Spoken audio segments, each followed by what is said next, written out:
In the rail collision last Friday, I was deeply saddened to learn of the death of the driver of the Corby to St Pancras train. His family have requested privacy, and we should all respect that. I send my deepest sympathies to them at this awful time. My thoughts are also with those injured in the appalling attack in Edinburgh, which appears to be motivated by anti-Muslim hatred. Mr. Speaker, let's be clear, in this country, an attack on one of us is an attack on all of us. We will not stand for it, and the perpetrator will face the full force of the law.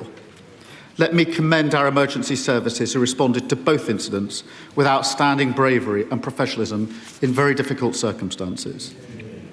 Mr. Speaker, one of the greatest privileges of leading this country is meeting our armed forces, celebrating their work and marking Armed Forces Week. And I want to thank them all for their dedication, their courage and sacrifice to protect our way of life. Yeah. Mr. Speaker, this morning I had meetings with ministerial colleagues and others. I shall have further such meetings later today. Not today.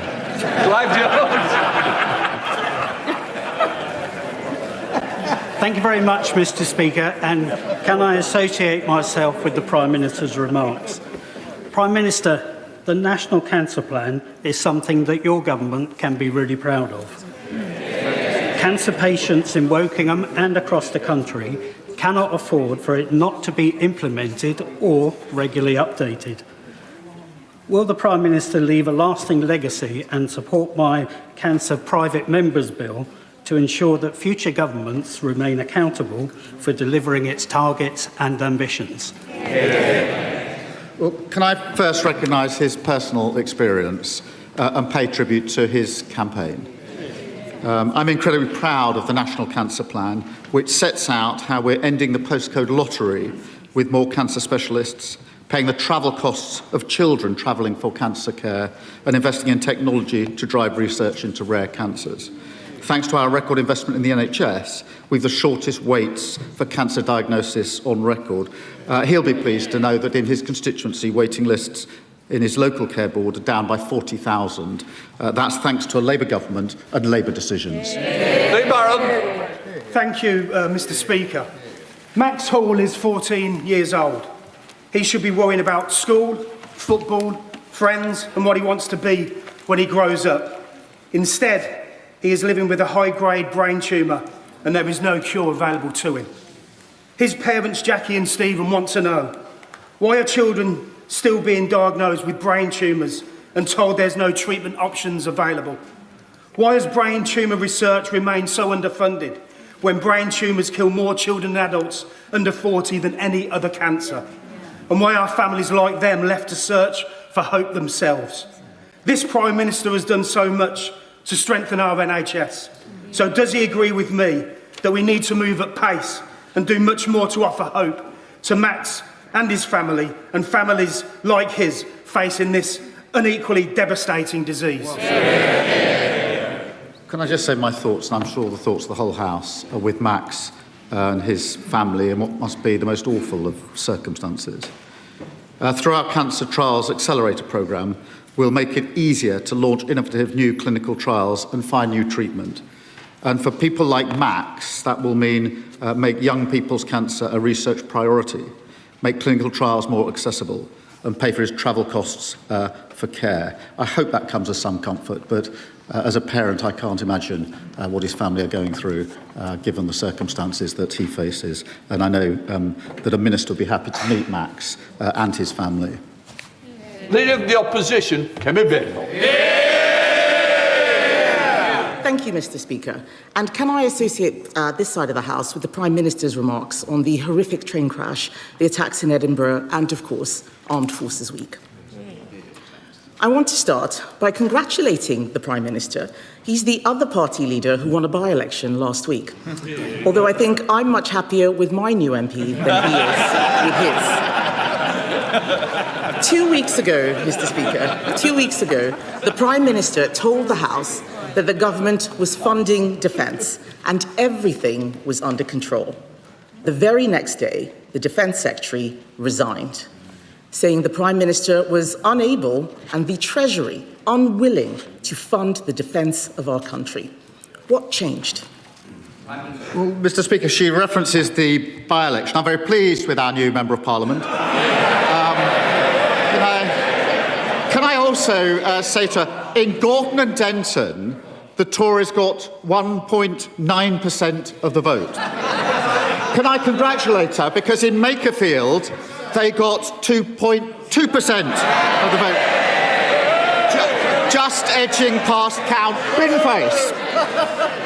She says they're winning everywhere. At that rate, it'll take them 500 years to get back into power. Mr. Speaker, meanwhile, back on these benches, we've delivered the biggest sustained boost to defence spending since the 1980s. That's £270 billion over this Parliament. That, Mr. Speaker, is a record. The Defence Investment Plan will take that even higher. That's about facing the future. We'll finalise the plan with the Defence Secretary and we'll have it published before the NATO summit. Mr. Speaker, I think the Prime Minister forgot to mention that in Aberdeen South we got 50%. And he says that he's funding defence. The truth is, he wouldn't be in this mess if his Chancellor had found money for the Defence Investment Plan.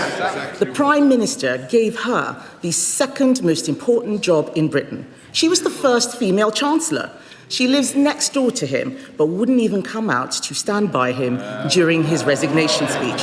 She was too busy getting ready for a selfie with the new leader.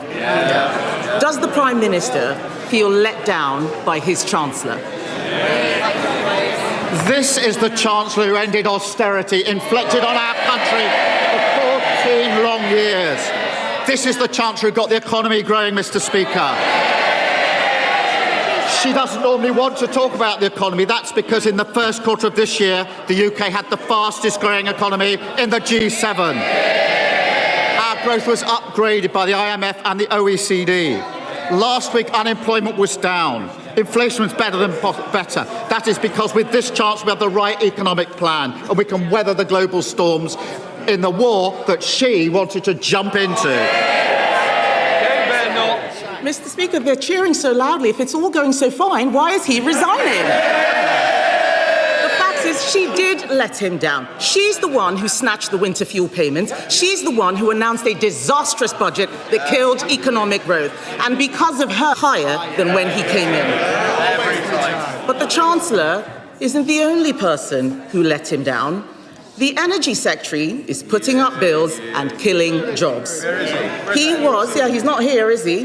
He was a failed Labour leader, rejected by the electorate, brought back from the wilderness by this man, and when the going got tough, he jumped into bed with the Mayor of Manchester. It's not the first time he's betrayed someone close to him, is it? But does the Prime Minister think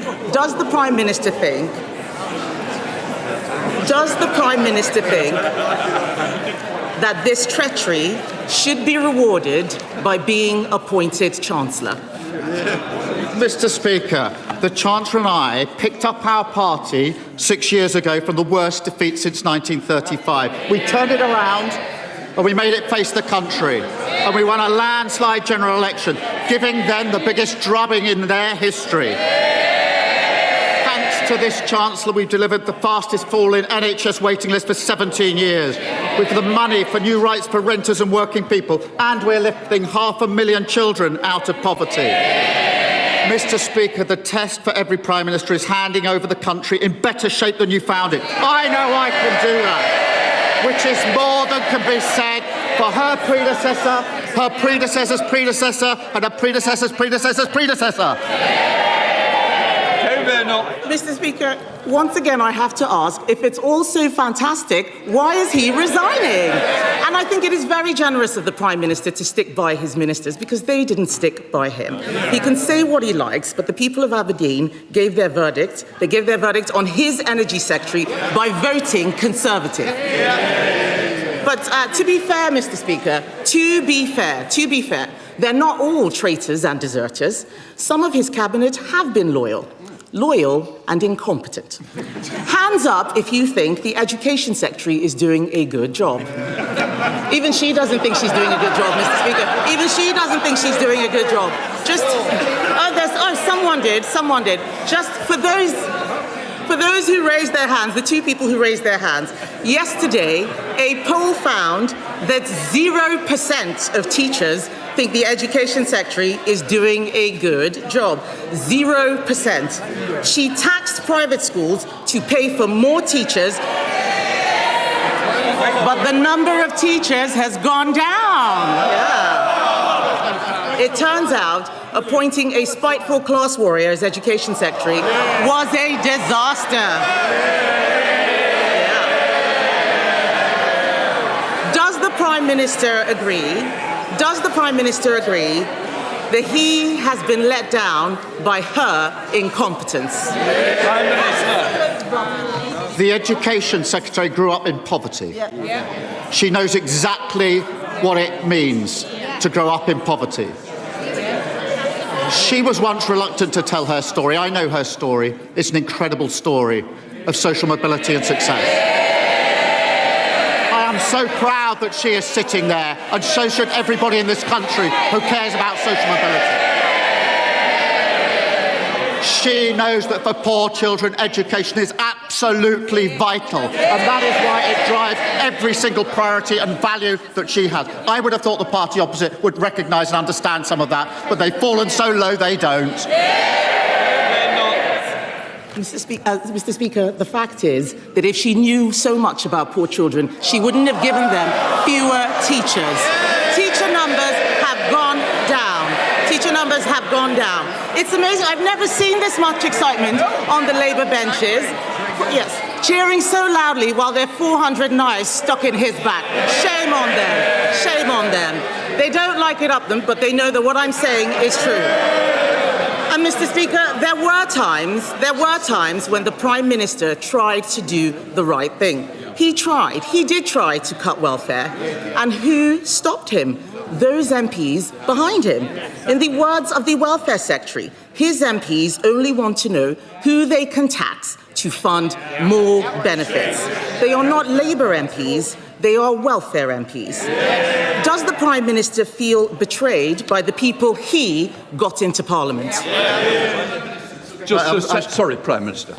Can I just say, let us think about the language we're using. I think that'll be the first to leave, please. Can I just say, think about the language we're using, because when we leave this chamber, don't be surprised when constituents feel they can use the same language against each other. Let us show a little bit more decorum and respect to each other. Prime Minister.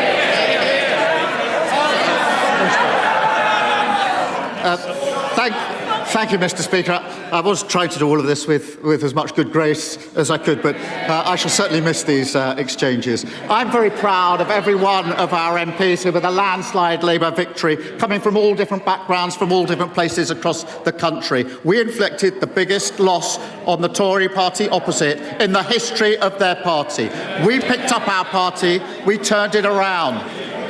We had to address what went wrong. We turned it around. We won a landslide victory. She won't even address or even talk about their failure after 14 long years. Can we bear or not?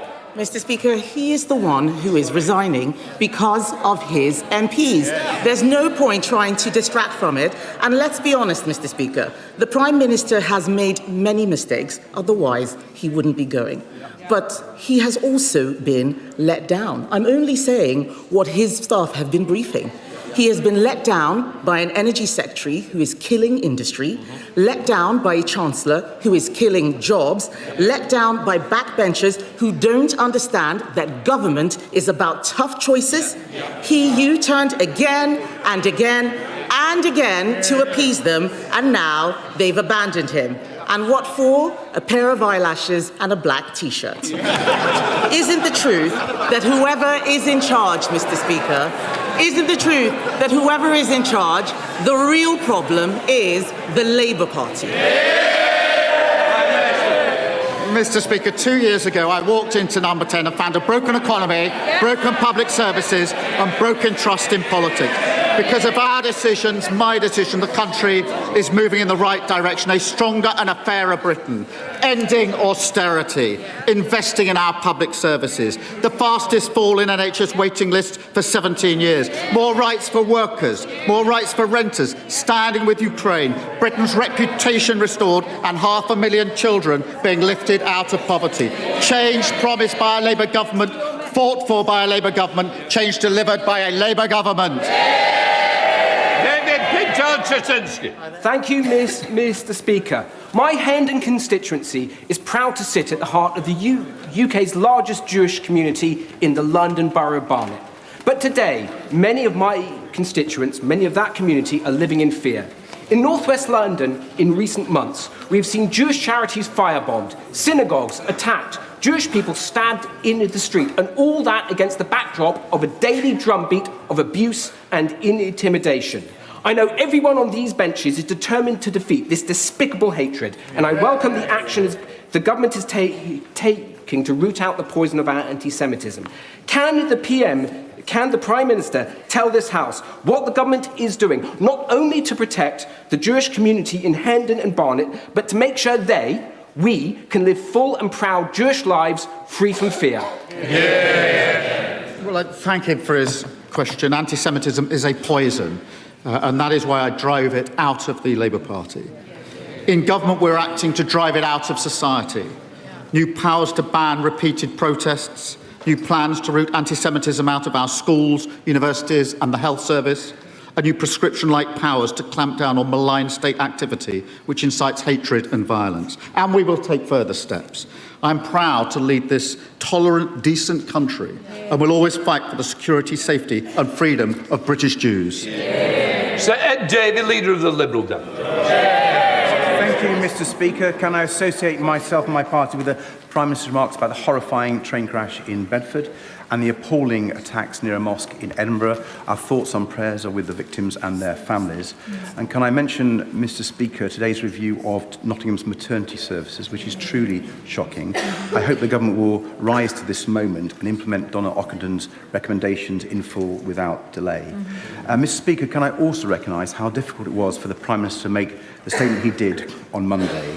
It's an important reminder, as we debate issues robustly in this House, that we are all human, and it's something that everyone should remember.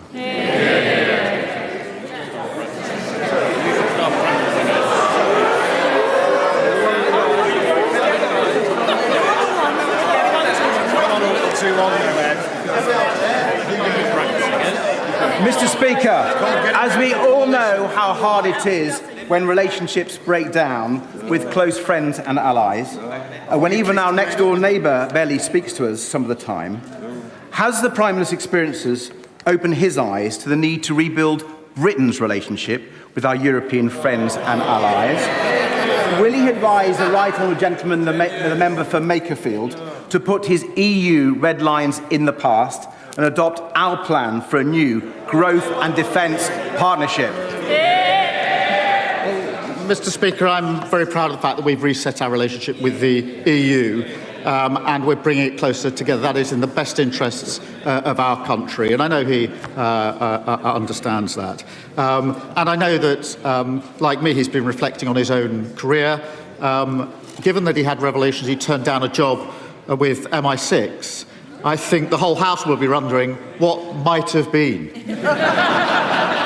00 Davy. Sir Ed Davey. Mr. Speaker, it's very tempting to respond to that, but I've signed the Official Secrets Act. But I have to say on Europe, when history looks back at the Prime Minister's time in office, I fear that clinging to those old red lines will be judged a mistake. But, Mr. Speaker, moving on, as we swelter through this dangerous heat wave, we see the damage caused by extreme weather and climate change. Schools closed, travel chaos, lives at risk, massive costs to our economy and society. And with our Met Office already warning that future summers will regularly break 40 degrees at even greater human and financial cost, is he alarmed that some parties in this House still follow Donald Trump with policies to send temperatures soaring even higher? So will the Prime Minister warn his successor not to listen to Conservative and Reform voices and instead back our plans to cut bills and tackle climate change. Can I thank him for raising climate change, because it is one of the most significant challenges of our time, and the weather today reminds us just how important it is. And it used to be common ground across this House, actually, that climate change was the generational challenge, and common ground that the UK should be a leader globally on it. And I remember not so long ago the party opposite leading in the COP summit, something that we were able to support. It is a shame that in order to chase reform votes, they've changed their mind, and we haven't got that consensus across the House. But I will always maintain that we must be global leaders on climate change, and we always will be. Thank you, Mr. Speaker. This morning, a mature street tree fell on my house. No one was hurt, but it is another reminder of the results of this extreme heat that we're facing. Today is the hottest June day ever on record. Extreme heat and flooding are becoming more normal, and the government need to stay ahead of this, in our homes, in our workplaces and in our farming. As chair of the Environment APPG, I'm conducting an inquiry into government preparedness. Can the Prime Minister tell the country what actions he is taking to step up our resilience? Well, thank you for a question, and it's clear that severe heat waves are evidence that climate change is impacting our country. And we've been working, Mr. Speaker, to coordinate the response, and I urge people to follow the guidance from the Health Security Agency. We're making our country more resilient for the future by modernising building regulations so homes are cooler and better ventilated, building 9 new reservoirs to protect water supplies, and investing record amounts in flood defences and sustainable farming. While Labour is doing that, Tories and Reform want to rip up the Climate Change Act. That is the wrong approach for our country. There's Savile Roberts. Diolch yn fawr iawn, Lefarydd. The end of the Prime Minister's premiership comes close on the heels of the end of Labour's 100-year dominance in Wales. People simply didn't feel that his party stood up for them, and it's irrefutable that this too is part of the Prime Minister's legacy. There is a tradition, I believe, of leaving notes on desks for successors. So, will he leave a useful note to the incoming Prime Minister that respect and understanding go a very long way, and that democratic choices, including those of devolution, can't be dismissed? I shall leave a note saying what we delivered for Wales in these 2 years was the largest ever devolution settlement, the UK's first small nuclear reactor in Anglesey, investing £14 billion in Welsh Rail, a pay rise for 170,000 workers across Wales, and I'll end the note by saying we're lifting 70,000 Welsh children out of poverty. Keir Starmer. On the bar. Mr. Speaker. My constituent, Jake McGregor Howe, a 16-year-old with everything to live for, has been diagnosed with Friedreich's ataxia, a rare neurodegenerative condition which is cruel and swift-acting. The average life expectancy of people diagnosed is just 37. Despite the NHS's founding principle being that care should be based on clinical need, not ability to pay, Jake's father is crowdfunding to pay for treatment in Germany with a new drug, omavaloxolone, which has received clinical approval here but is not available through the NHS. Assessment by NICE has stalled. The condition is not classed as an ultra-rare disease, yet is rare enough that any drug to treat it will struggle to meet NICE cost-effective criteria. So the family constantly have to raise enough money to pay for each round of treatment. And shockingly, Jake has recently undertaken a PIP assessment and been turned down for much-needed support. Families should never have to crowdfund for treatment abroad for a life-threatening disease. So will the Prime Minister arrange for me and other colleagues who have constituents with this cruel condition to meet the Health Secretary and discuss a way forward? Can I start by sending my best wishes to Jake and his family? The changes we've made to the way NICE evaluates medicines is already increasing access to innovative new medicines. I will make sure that she gets the chance to meet the Health Minister to discuss Jake's case and the related issues. Sir Desmond Swin. Mr. Speaker, I hope there's still time in which the Prime Minister will be able to enlighten his party as to the moral of the cautionary tale of Jim, who ran away from his nurse and was eaten by a lion. Well, can I thank the right honourable gentleman? He's always most generous. And, Mr. Speaker, I'll never forget that just a few years ago I went on holiday in his constituency with my family, and I was in the kitchen of the place we were renting when somebody leant through the open door, and it was the right honourable gentleman with a bottle of champagne saying, "Welcome to the New Forest." And then he took time to speak to my family, including my wife's elderly father, and to my children. I thank him for his generosity in that. Paula Hamilton.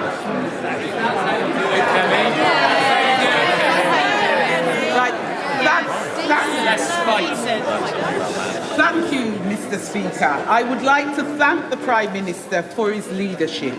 One of the concerns that I hear most often from my constituents across Erdington, Kingstanding, Castle Vale and South Oscott is about the rapid growth of exempt accommodation. Properties refused HMO licences in my constituency and across Birmingham are opening anyway as exempt accommodation with very little scrutiny, which undermines local community and decision makers. Will the Prime Minister, I've forgotten what I was going to say. Will the Prime Minister confirm when will this new legislation be brought forward and will it fill the loopholes? Also, will this legislation and its regulations be applied retrospectively so that communities like mine are protected? Can I thank her for her question? And everyone deserves a safe place to call home. The Housing Secretary has the power to introduce locally led licensing and will consult on these regulations in the summer. Under our proposals, national standards for supported housing will be enforced by local authorities. I'm proud of the action that we've taken to back renters, abolishing Section 21 evictions, expanding the Decent Home Standard and AWAB's law to cover the private rental market. Jack Rankin. Mr. Speaker, the first duty of His Majesty's government, indeed the Prime Minister's first duty, is the defence of the realm. The Prime Minister is not responsible for the worsening geopolitical situation, but he is responsible for this country's reaction to it. It is imperative that we can outline to our allies at the Ankara NATO summit early next month how we will meet that situation. There were reports yesterday that he is being pushed to delay again the Defence Investment Plan by the new member for Makerfield's Outriders. Will he confirm to this House that he will push ahead with its publication, confirm that it is fully funded to the level the Chief of Defence Staff said is required, and not to the level his former Defence Secretary resigned over, and in doing so, fulfil his first duty to defend the realm? That's the first duty the last government spectacularly failed at, because they hollowed out our armed forces. We've already delivered the biggest sustained boost in defence spending since the 80s. That's £270 billion over this Parliament. We will increase that with the Defence Investment Plan, which will be published before the NATO summit. Rachel Hopkins. Thank you, Mr. Speaker. Following last Friday's train collision south of Bedford, the emergency response from Bedfordshire Police, British Transport Police, Bedfordshire Fire and Rescue Service, the East of England Ambulance Service, Magbas Air Ambulance and other counties' air ambulances, our local NHS hospitals and, of course, railway staff. Their response was swift, professional, compassionate in supporting those who were impacted, especially in such distressing circumstances. This was public service at its best. Will the Prime Minister join with me in thanking all of those involved for their outstanding work in the aftermath of this tragic incident? Can I thank her and the thoughts of the whole House with the family of the driver who lost his life and those that were injured, some of them extremely seriously. Mr. Speaker, on Saturday, I spoke to the CEO of the East of England Ambulance Service to thank his team for their professionalism in responding. And we talked through the nature and the scale of the challenge that they faced in relation to that crash. They were outstanding in the most difficult of circumstances. And by the time I called him on Saturday morning, he assured me they were all back at work and they were all back on duty, dealing with whatever else might happen that weekend, having delivered those that needed to be delivered to the hospitals. I found that humbling. And it is a real tribute to those that responded, as they always do, including, I must say, the local community in this case. But I also want to thank the brilliant NHS staff who are still caring for those who are seriously injured. Speaker, my children, like millions others, are kicking every ball of the England World Cup campaign. But I, as a parent, are really concerned about their security in this country, along with other Muslim parents. Let me explain why. When a Sikh lady got raped in Warsaw, the perpetrator repeatedly called her an effing Muslim bitch. Whilst there was no condemnation from the minister from the dispatch box, no outcry from members in this chamber who openly call out these matters when the perpetrators are of a different colour. When we had the Unite the Kingdom march calling openly for the expulsion of Muslims in this country, there was no ministerial statement condemning such statements. When this weekend we had 5 members of the Muslim community stabbed on the streets of Edinburgh, there was no ministerial statement of condemnation, no Cobra meeting and no solidarity. Can I ask the Prime Minister, what does this silence say to my children as they wait with abated breath for Harry Kane to bring it home?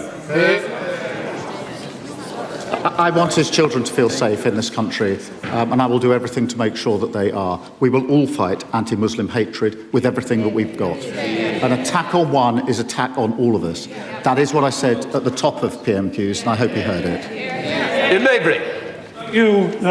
Mr. Speaker. The coal industry social welfare organisation, SISWA. It's a miners' charity that was established in the 1920s to support the miners in their communities. It's carried out some incredible work with some incredible employees, but the current leadership team is increasingly detached from its founding principles. Miners' welfare, sporting facilities, community facilities have been allowed to rot, they've been allowed to close with little or no support from SISWA, the charity. And at the same time, SISWA has amassed £30 million in the bank. 30 million, Prime Minister. Does the Prime Minister agree that it's time that the charity faced not only a Charity Commission inquiry, but also a serious reform into the policies, the practices and finances, and should benefit the former mining communities it was founded to serve, instead of constructing a £30 million ivory tower for the future? Can I thank him for raising this important issue? I know members across the House have raised issues with the organisation directly. It is imperative that these communities are listened to.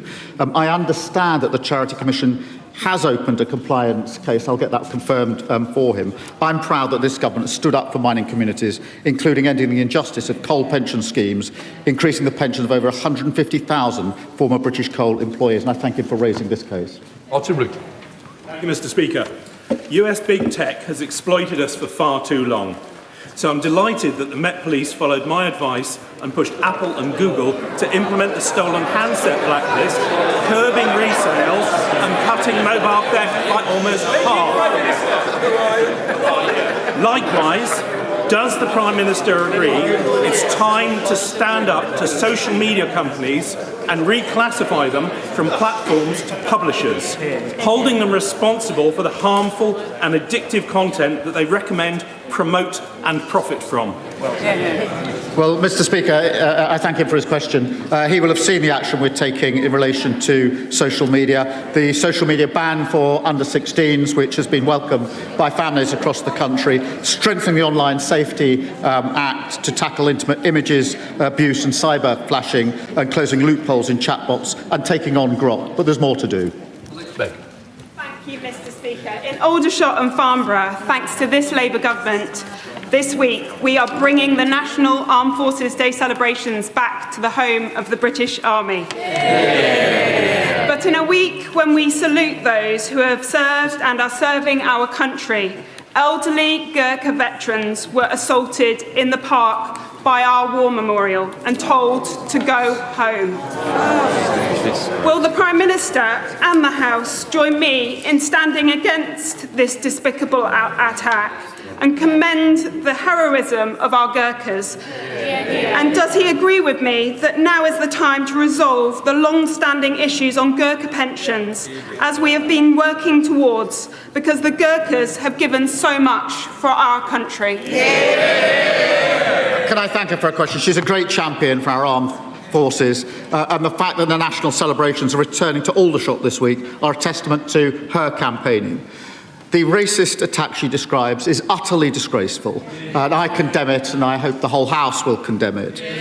We stand with our Gurkhas, who have made an incredible contribution to our armed forces and continue to do so. Mr. Speaker, on Gurkha pensions, ministers have met her, veterans and the government of Nepal for constructive discussions. These will continue, and I pay tribute to her for her dedicated work on this. Thank you, Mr. Speaker. Can I start by wishing Scotland well tonight in their match against Brazil? Following the conviction of former SNP Chief Executive Peter Murrow for embezzlement, serious questions about governance and oversight remain unanswered. The Scottish Government is refusing to establish an inquiry despite clear public concern. The law does provide for UK inquiries into devolved matters where there is a wider public interest. So as the Prime Minister prepares to leave office, will he set up an inquiry with the powers needed so we can uncover the truth? Well, can I wish Scotland well as well in the upcoming match, and of course England in the third match, a little better than last night, hopefully. But, Mr. Speaker, on this question, it is really a serious set of questions that need to be answered by the SNP and the government, and they simply refuse to do so. They call for transparency and accountable for everybody else when they have giant questions of their own to answer.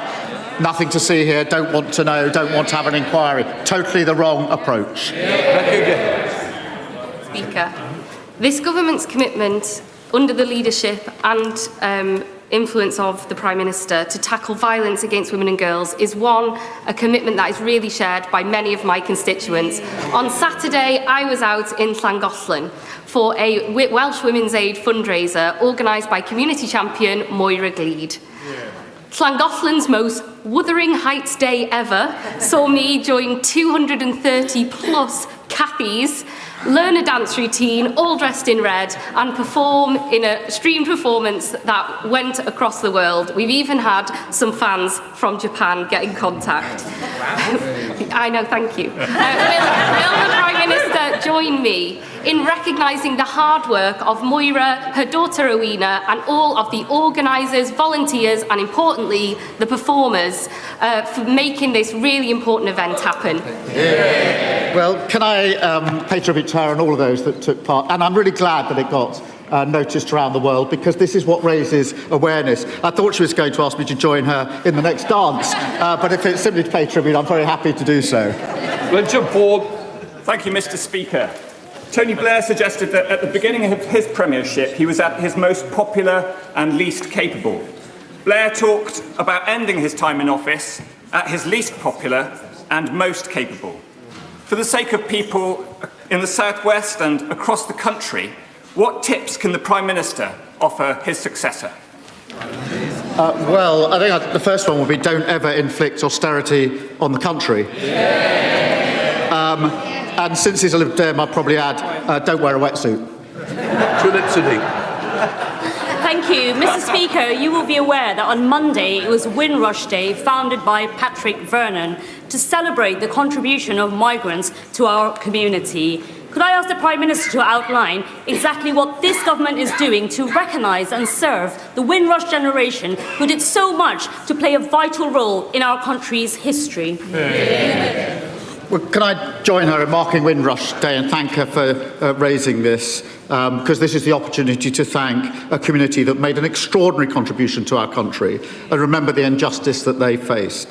I'm proud that we've overhauled the compensation scheme to deliver faster access to compensation and justice, provided £1.5 million to organisations supporting claimants, and appointed the first ever Windrush Commissioner to rebuild trust and deliver justice. I'm incredibly proud to lead a country that's built on dignity and respect, and where everyone is seen and everyone is valued. Wendy Moore.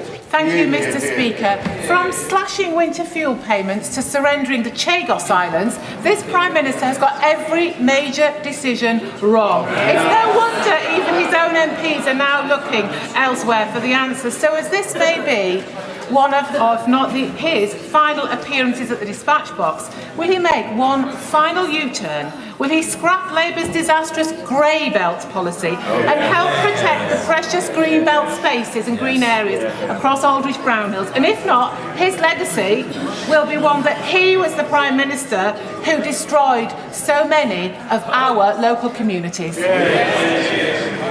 I do like the Right Honourable Lady, and when she talks about destroying and legacies, I remember she was the Chief Whip, I think, to Liz Truss.